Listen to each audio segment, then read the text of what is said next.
கொண்டிருப்பது life tuner Tamil. வணக்கம், உங்கள் மாயன் செந்தில்குமார். நம்ம இன்னைக்கு இருக்கிறது பார்த்தீங்கன்னாக்கா வந்திருக்க இடம் ராகவேந்தர் கோயில், பிருந்தாவனம், தஞ்சாவூரில் இருக்குது. இதோட டீட்டெயில்ஸ்லாம் நான் உங்களுக்கு போடுறேன். இன்னைக்கு வந்து பார்த்தீங்கன்னா தீயாய் இருந்து கொண்டிருக்கும் ஆவணம், அதாவது நம்ம கோபம், தாபம், சாபம், காமம், குரோதம், விரோதம், இவ்வளோ விஷயங்களை நம்ம வந்து உடம்புல சுமந்துக்கிட்டு தெரிஞ்சிட்டு இருப்போம். இதை அடக்குவதற்கு தியானம் ஒரு வழி. ராகவேந்தர் ஐயா வந்து இந்த பூமியில் வந்து 12 வருஷம் வந்து தியானம் பண்ணியிருக்காங்க. இந்த வரலாறுலாம் நான் பின்னாடி சொல்கிறேன். ஸோ அந்த இடத்துல தான் இருக்கிறேன். இது வந்து ஒரு புண்ணிய பூமி. எத்தனையோ விஷயங்களில் நம்ம வந்து பார்த்தீங்கன்னாக்கா வந்து அல்லல் பட்டுட்டு இருப்போம். ஏதாவது வியாதியாக இருக்கலாம், ஏதாவது டென்ஷன் இருக்கலாம், குடும்ப கோளாறுகள் இருக்கலாம். இந்த மாதிரியான விஷயங்கள்லாம் இருந்துச்சுனாக்கா தயவுசெய்து தஞ்சாவூர் வந்தீங்கன்னா இந்த ராகவேந்தர் கோயிலுக்கு வந்துட்டு போங்க. மிக ஒளிமயமான ஆற்றல் உள்ளது. தஞ்சாவூர் வாழ் மக்களே, இந்த இடம் உங்களுக்கு எத்தனை பேருக்கு தெரியாது. ஆனால் இது வந்து பார்த்தீங்கன்னாக்கா ரொம்ப முக்கியமான இடம். நம்ம வந்து அப்பப்போ இங்கே வந்து போங்க, உங்களுடைய வாழ்க்கையில் வெளிச்சம் இருக்கும். ராகவேந்தர் வந்து ஒளி ரூபமாக இங்கே இருக்காங்க.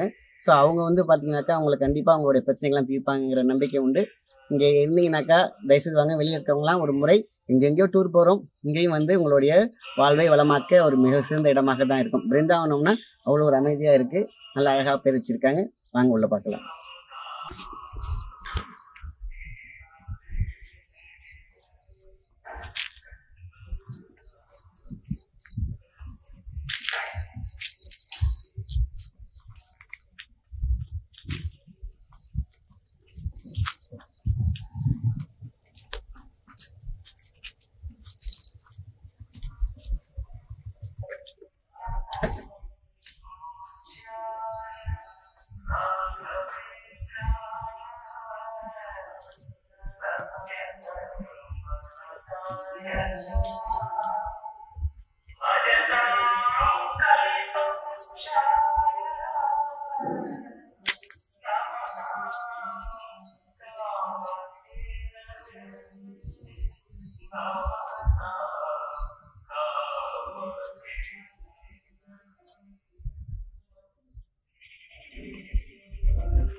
कल्याणाभिजगात्राय कामिदार्थप्रदायिने श्रीमत् वेंकटनाथाय श्रीनिवासाय ते नमः।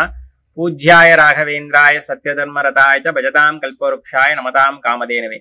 கலியுக கற்பவருஷம் அப்படின்னு சொல்றாங்க ராகவேந்திரரை. அவர் ராகவேந்திரரா ஆனது இந்த இடத்துல தான். இந்த இடத்துல ராகவேந்திரரா ஆனதுக்கு அப்புறம் தான் மந்திராலயம் போய் ஜீவ பிருந்தாவன் ஆகிறாரு. மந்திராலயத்துல ஜீவ பிருந்தாவனம் ஆகி கொஞ்ச நாள்ல வந்து இங்க இருக்கிற ராஜாவுக்கு கனவுல வந்து சொல்லி இங்க வந்து நான் தவம் பண்ண இடத்துல பிருந்தாவனம் பிரதிஷ்டை பண்ணுங்கன்னு சொல்லி பிருந்தாவனம் பிரதிஷ்டை பண்ண இடம் இது. அதனால ராகவேந்திரர் வந்து ராகவேந்திரரா ஆனது இந்த இடத்துலதான். இங்க இன்னைக்கும் வந்து இங்க தவம் பண்ணிட்டு இருக்கிறதா ஒரு நம்பிக்கையில இங்க வந்து தவம் பண்ணிட்டு இருக்காங்க. 12 வருஷம் தவம் பண்ண இடம். இப்பயும் இங்க வந்து தவம் பண்ணிட்டு இருக்காங்க. ராகவேந்திரர் வந்து இங்க தவம் பண்ற இடம் இது. அதனாலதான் இவ்வளவு வந்து அமைதியான ஒரு இடத்தை விரும்பி வந்து அவர் வந்து பிருந்தாவனம் பேர் வச்சதுக்கு அற்புதமா இருக்கு. இந்த இடம் அமைதி இருக்கு. எவ்வளவு சூழ்நிலையில வந்தாலும் கொஞ்சம் ஏதோ மனசு ஒருநிலைப்படுறதா நானே ஃபீல் பண்றேன். ஆமா, இங்க வந்தீங்கன்னாலே உங்களுக்கு அந்த வைப்ரேஷன் தெரியும். அந்த தவம் பண்றதுக்குரிய இடம் இது. சரிங்க சரிங்க. இந்த பிருந்தாவனம் வந்து தினமும் காலையில 7 மணில இருந்து 12 மணி முடிய திறந்திருக்கும். வியாழக்கிழமை மற்றும் விசேஷ நாட்கள்ல வந்து சாயந்தரம் முடிய திறந்திருக்கும். இப்ப கோயில் கும்பாபிஷேகம் எது சொல்றீங்க? இப்ப வந்து பட்டாபிஷேகம் ராகவேந்திரர் வந்து பட்டாபிஷேகம் அடைஞ்ச நாள் இப்ப வந்து மார்ச் 12ஆம் தேதி வருது. அதே மாதிரி அவருடைய பிறந்த தினம் வர்தந்தின்னு சொல்றது அது வந்து மார்ச் 16ஆம் தேதி வருது. 2 நாளும் விசேஷ அன்னதானம் அபிஷேகம் எல்லாம் நடக்குது. அவசியம் எல்லாரும் பக்தர்கள்லாம் வந்து தீர்த்த பிரசாதம். இப்ப மார்ச் 12ஆம் தேதி ராகவேந்திரர் வந்து பட்டாபிஷேகம் இங்க வாங்கிட்ட நாள் அன்னைக்கு மார்ச் 16 அன்னைக்கு ராகவேந்திரர் வந்து பிறந்த தினம். அவங்க அன்னைக்கு 2 நாளும் மக்கள்லாம் வந்து இருந்து எல்லாம் தரிசனம் வாங்கிட்டு எல்லாம் வந்து ஆசீர்வாதத்தை பெறுமாறு கேட்டுக்கொள்கிறோம். இவ்வளோ அமைதியான இடம், இவ்வளோ பிரசித்தி பெற்ற மக்களுக்கு மேக்சிமம் தெரிஞ்சிருக்காதுன்னு நினைக்கிறேன். இங்க சுத்தி இருக்கவங்களுக்கு மட்டும் தான் தெரியும். இது நீங்க எத்தனை வருஷமா இங்க நம்ம குடும்பம் வந்து சுமாரா ஒரு 10 தலைமுறையா நம்ம வந்து இந்த சேவையை பண்ணிட்டு இருக்கோம். 10 தலைமுறை. ஆமா. அப்ப வந்து இதோடைய ஒளி ரூபம் வந்து ரொம்ப முக்கியம். மக்களே இந்த இடத்த மிஸ் பண்ணாதீங்க. தஞ்சாவூர்ல இருக்கிறவங்க அவசியம் வாங்க. பக்கத்துல இருக்கிறவங்க, தூரத்துல இருக்கிறவங்க கூட நீங்க கண்டிப்பா வந்து இந்த இடத்துக்கு வந்தீங்கன்னாக்கா மனசு ஒருநிலைப்படும், அமைதிப்படும். எத்தனையோ துன்பங்கள் தீர்க்கிற ஒரு இடமா இது இருக்கும். கண்டிப்பா இந்த இடத்த மிஸ் பண்ணாதீங்க.